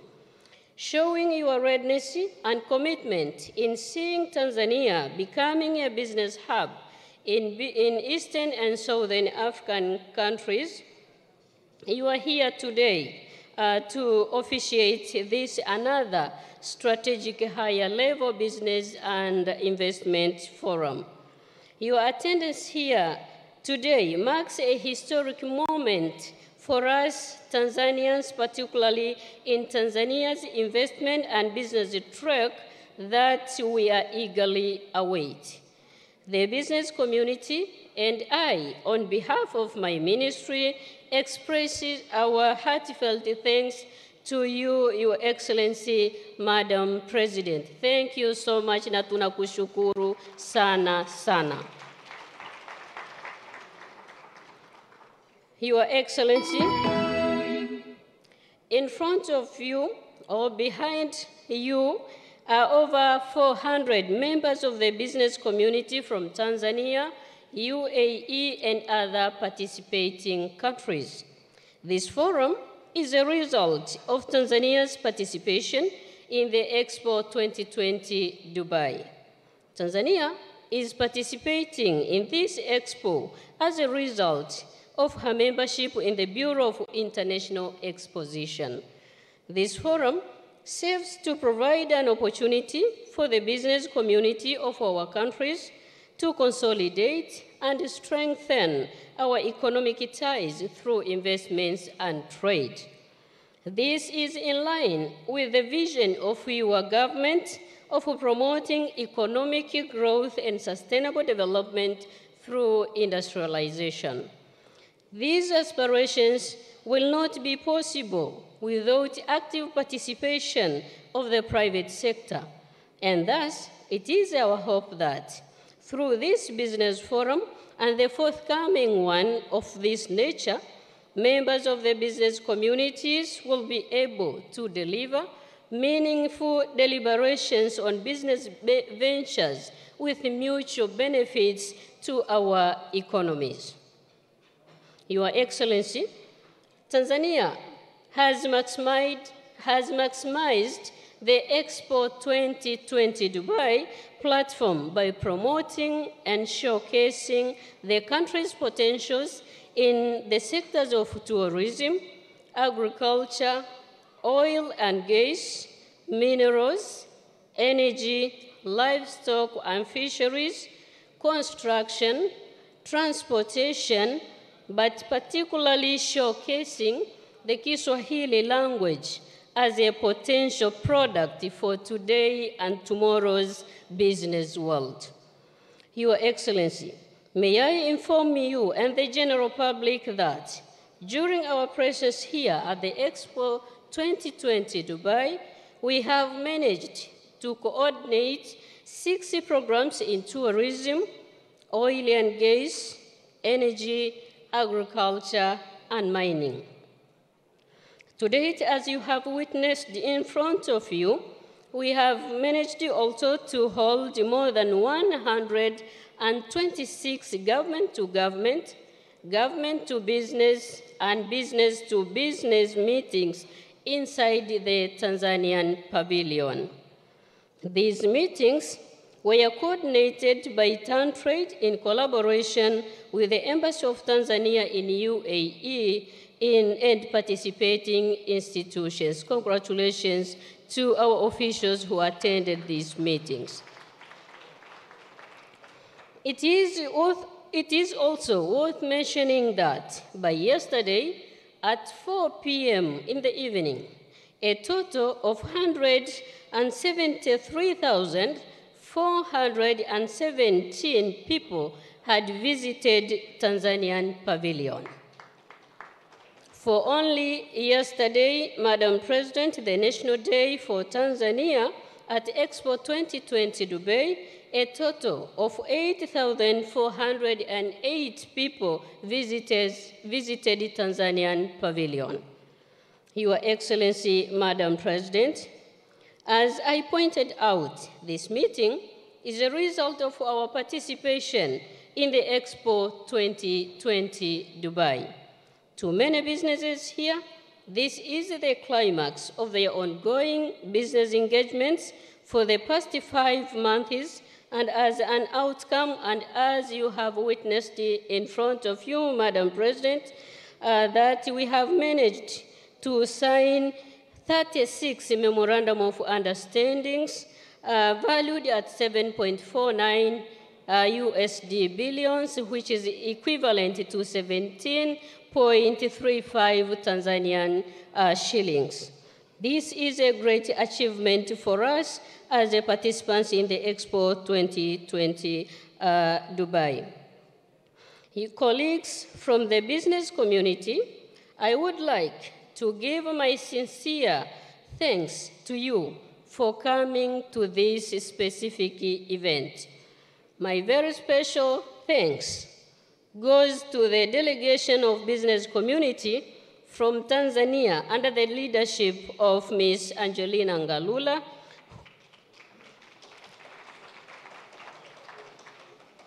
who have taken trouble and traveled from Tanzania to Dubai specifically for this forum. You have really shown a strong commitment and your readiness to work with our government led by Her Excellency Samia Suluhu Hassan. Nawashukuruni sana sana. As a minister responsible for investment and trade, I assure you that my colleagues in other sectoral ministries and I will closely continue working with you to strengthen and sustain our ties for the flourishing future of our businesses and investments in Tanzania. I wish to inform you and other potential investors within and outside Tanzania that the 65th government is open-minded to business and investment.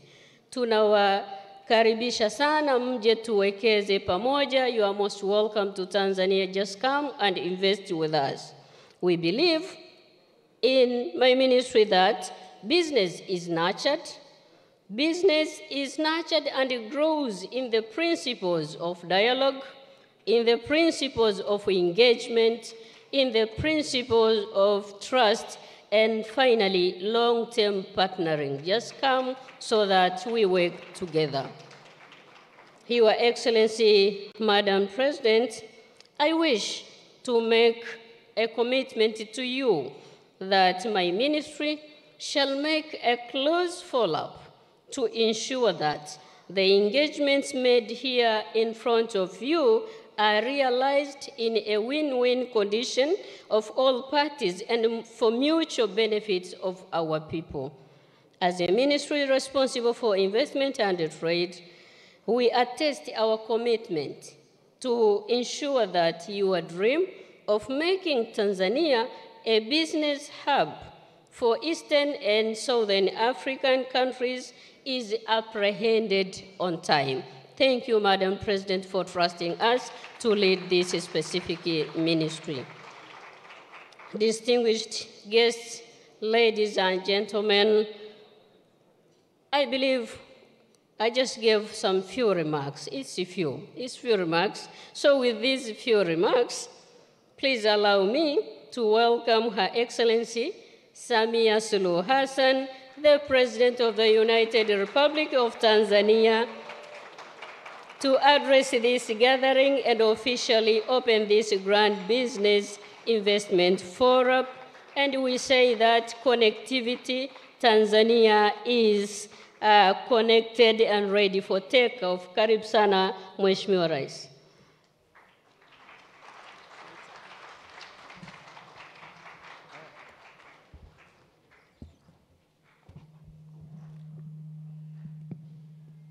Yeah, please be seated. I thank you, Minister, for inviting me to the podium to speak to this august gathering. Your Highnesses, honorable ministers, CEOs, heads of agencies, ambassadors, business communities, the Tanzania private sector, and chambers of commerce from different countries, distinguished guests, ladies and gentlemen, good afternoon and assalamu alaikum. I'm honored and grateful to be invited to grace this important event. And I take this opportunity first, thanking the Allah Almighty for giving us His blessings to attain and be able to complete the functions which have led us here in the UAE. And today we are meeting here to finalize what we have come for. I wish as well to reiterate my gratitude on behalf of the government and the people of the United Republic of Tanzania for the warm welcome and support that my delegation has been receiving from our hosts, which enabled the organization of this forum here today. May I also wish to congratulate the ministries responsible for investment, industry, and trade from both mainland and Zanzibar, Tanzania Trade Development Authority, the Ministry of Foreign Affairs and East African Cooperation, Tanzania Embassy in the United Arab Emirates, all the sponsors, TPA, CRDB, NMB, NBC, and others, and all those who worked very hard to make this event successful. Congratulations for the job well done, and thank you very much.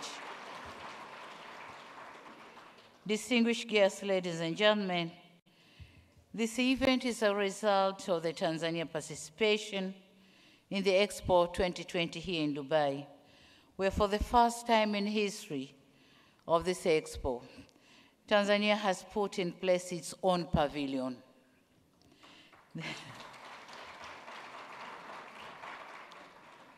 This move has facilitated the holding of a series of meetings with prospective companies interested in doing business and investing in our country. Most of the visitors who visited our pavilion were interested to meet Tanzanian counterparts further for discussion and agreements. And for those who concluded the agreements and wish to join the business community in Tanzania, please be assured of my government's commitment to continue creating better environment for doing business.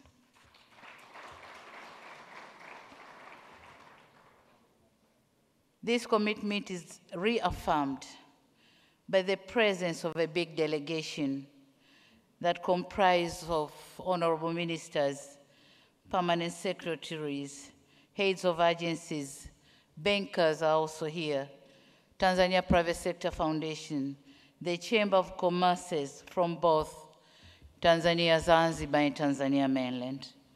We therefore warmly welcome interested investors and business partners to join us in exploiting the abundant and untapped business potential and investment opportunities in Tanzania.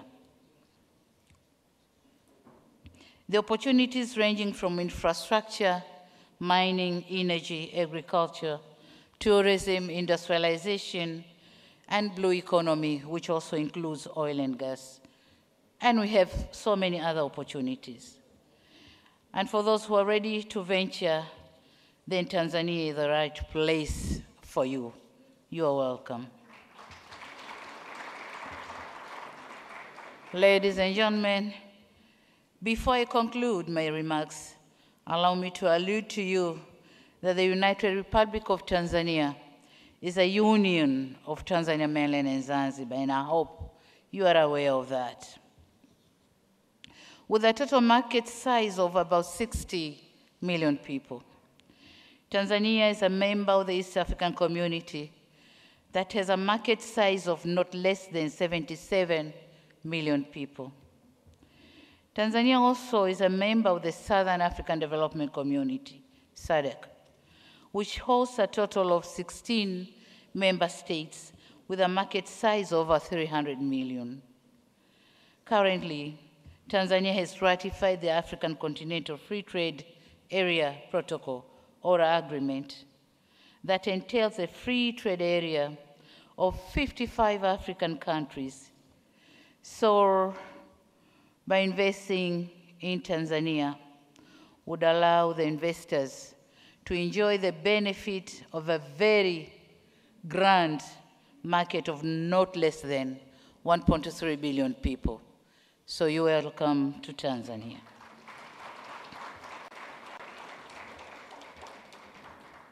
And you know what? Tanzania is very strategically located. The port of Dar es Salaam being a gate to the whole of Africa. So when you are in Tanzania, you are in Africa. Karibuni sana.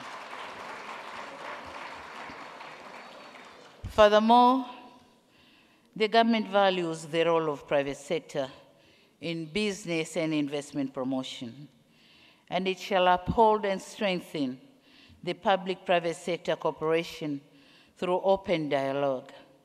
Tanzania ought to join hands with the partners in the United Arab Emirates and elsewhere in the world for investment and trading. We have heard the trade and investment statistics from the Minister for Foreign Trade of the UAE. The statistics are relatively low. We need to do something to boost the amount of trade, the volume of trade and investment in our two countries. So we are happy that today we have witnessed the signing of 36 memorandum of understandings, which were signed among the business partners, government, and other business entities. And so we hope this signing should not be just a ceremony, but it's going to be practically implemented.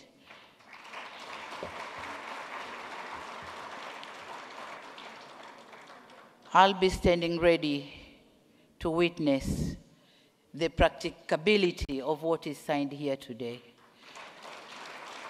And in case of any challenges, any hurdles, any stumbling blocks from my government, please let me know immediately.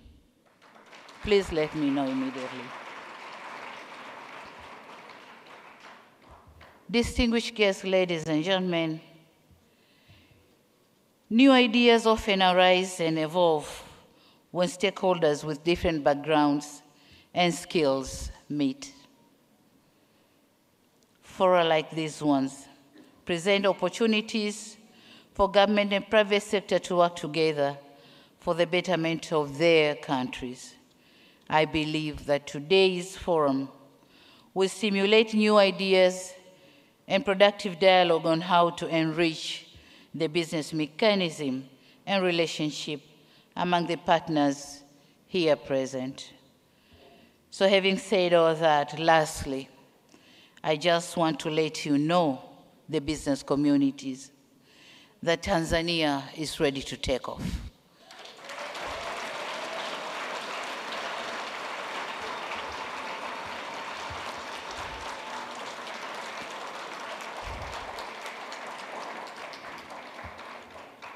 We are ready to take off, and let's fly together. Thank you very much for listening. Asante sana.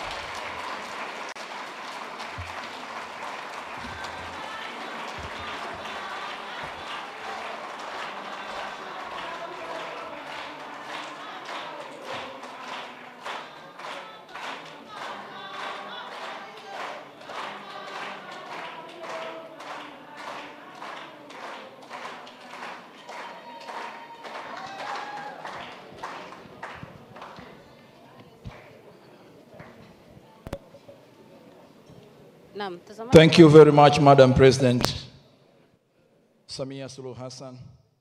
Now, ladies and gentlemen, please welcome Honorable Advocate Omar Said Shaban, Minister for Trade and Industrial Development, for the vote of thanks. Karibu sana mzee.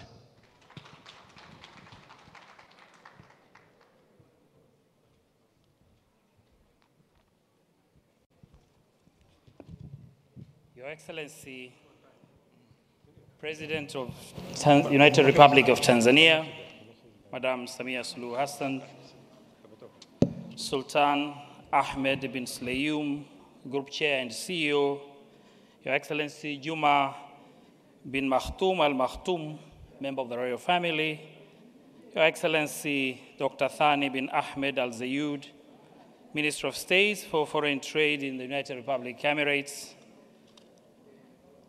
honorable ministers present from both United Republic of Tanzania and Revolutionary Government of Zanzibar, distinguished delegates, businessmen and women from both United Arab Emirates and Tanzania, all other invitees, Assalamu alaikum.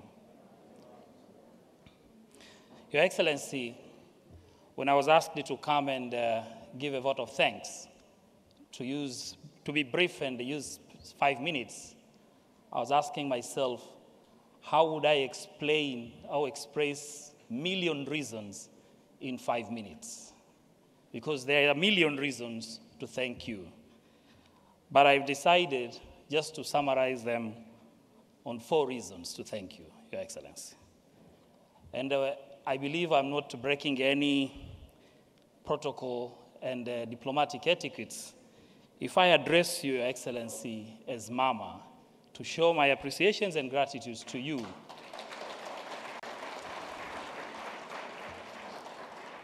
As I'm expressing my vote of thanks. Mama, we thank you for being champion of change.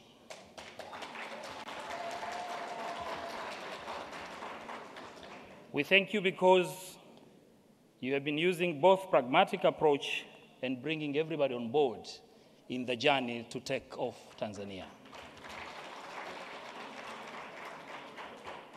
Mama, we thank you for being friends of private sector. A testimony has been given here by the chairman of Tanzania Private Sector Foundations and other businessmen who had a lot of interactions with other people. Mama, we thank you for being diplomat #1. In your effort to unlock and connect our country with the foreign countries. Mama, we thank you for being traditionalists. We all know, for those who come from Tanzania, you have been crowned as Chief Hangaya.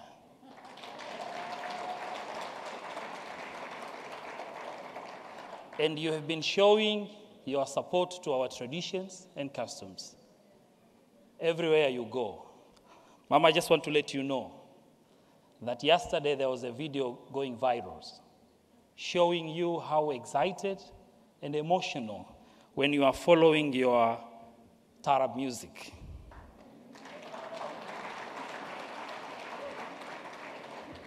On behalf of those who have been following you from home, I want to thank you as well.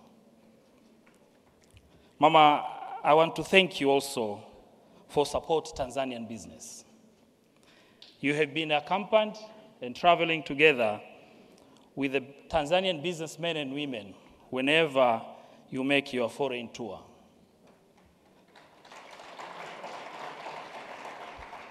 You just come from Brussels and France. You just went back home for a few days, and then you come here to Dubai, also accompanied with your sons and daughters who are Tanzanian businessmen and women. It's my pledge as well, Mama, that, and I'm sure it's not possible by now, but if it would be possible, I would also ask you from here to travel to Morocco to support Simba.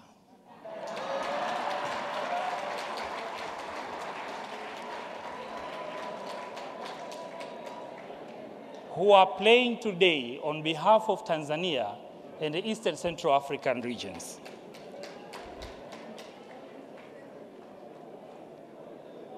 Mama, after thanking you, I also want to thank, on behalf of the organizers, all our sponsors who have made these missions here in Dubai possible. I know there are many, but I want to thank you all for your support. Asante sana, assalamu alaikum.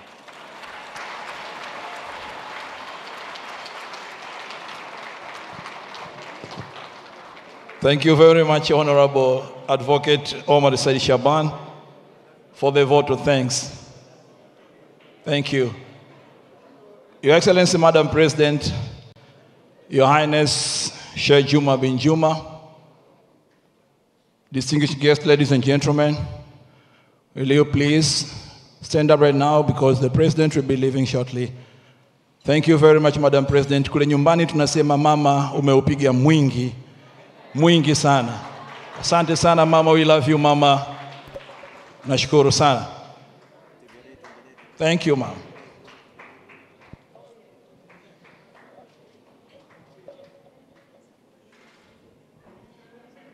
While the President and the Royal Highness will be leaving, ladies and gentlemen, let's keep on networking.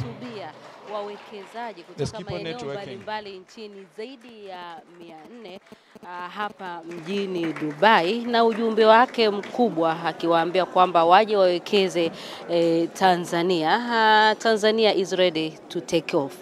Na baada ya hotuba hiyo, Rais Samia Suluhu Hassan hivi sasa anaondoka katika ukumbi huu kwa ajili ya kuendelea na majukumu mengine ya kiserikali, huku wafanyabiashara wakiwa wanaendelea kubadilishana mawazo mawili matatu juu ya kuja kuwekeza nchini Tanzania. Ana Mwasoke na kupitisha kwa kifupi yale ambayo yalijiri, kama wewe ulichelewa kidogo wakati tukiwa tunamalizia matangazo yetu haya ya moja kwa moja kutoka Dubai tangu jana, ambapo ilikuwa ni siku maalum kwa ajili ya Tanzania katika maonesho ya kimataifa na makubwa zaidi duniani ya Expo 2020.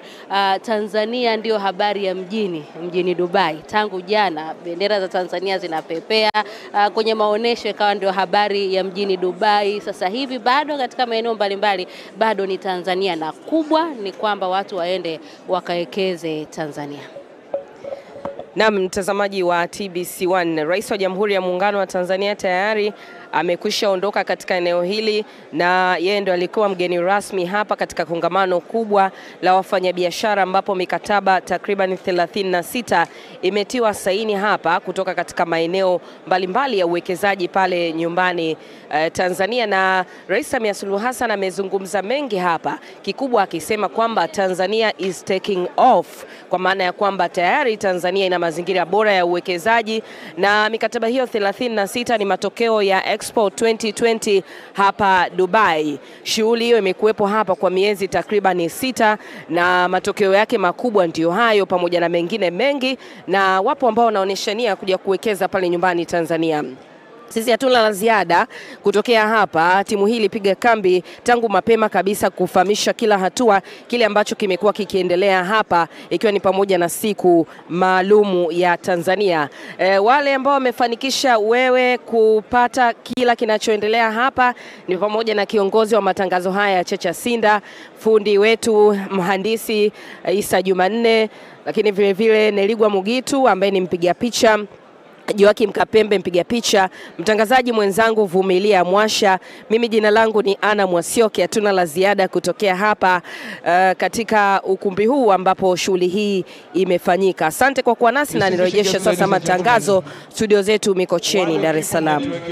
Naam, asante sana Ana Mwasioke kutoka ukumbi wa Jumeirah Beach Resort Dubai. Rais wa Jamhuri ya Muungano wa Tanzania Samia Suluhu Hassan akiwa amehudhuria katika kongamano la uwekezaji na biashara na wafanya biashara mbalimbali kutoka Dubai, makampuni mbalimbali ikiwemo yale ya Uchina na Arabuni, lakini pia na wafanya biashara kutoka Tanzania. Ujumbe huo wote na viongozi mbalimbali wa serikali wakihitimisha mchakato wote kwa ajili ya Jamhuri ya Muungano wa Tanzania. Hati za makubaliano 36 memorandum of understanding hizo zikisainiwa leo, kiasi ya trilioni 17.35 thamani yake hiyo, inakuja kuleta neema kubwa sana. Matokeo yake katika uwepo wa Tanzania, lile banda ndilo limeleta hayo yote. Katika meza yetu ya mjadala hapa la kuzungumza yale ambayo yamejiri baada ya mkutano huu, tunaye Abbas Mwalimu, mchambuzi wa masuala ya kimataifa lakini pia kitaifa na diplomasia. Karibu sana Abbas Mwalimu. Asante sana. Rais Samia Suluhu Hassan katika hotuba yake akizungumza na kaumu hiyo iliyojitokeza hapo, anasema Tanzania is ready to take off, na amesema mikataba hii isisalie kuwa tu kwenye maneno. Anataka kuwa na ile hebu nisaidie kutamka tuanzie kwenye nukta hiyo. Changamoto kubwa ya mikataba sio kusaini. Naam. kama kuna neno napenda kulitumia, kuweka dole gumba. Mara nyingi changamoto kubwa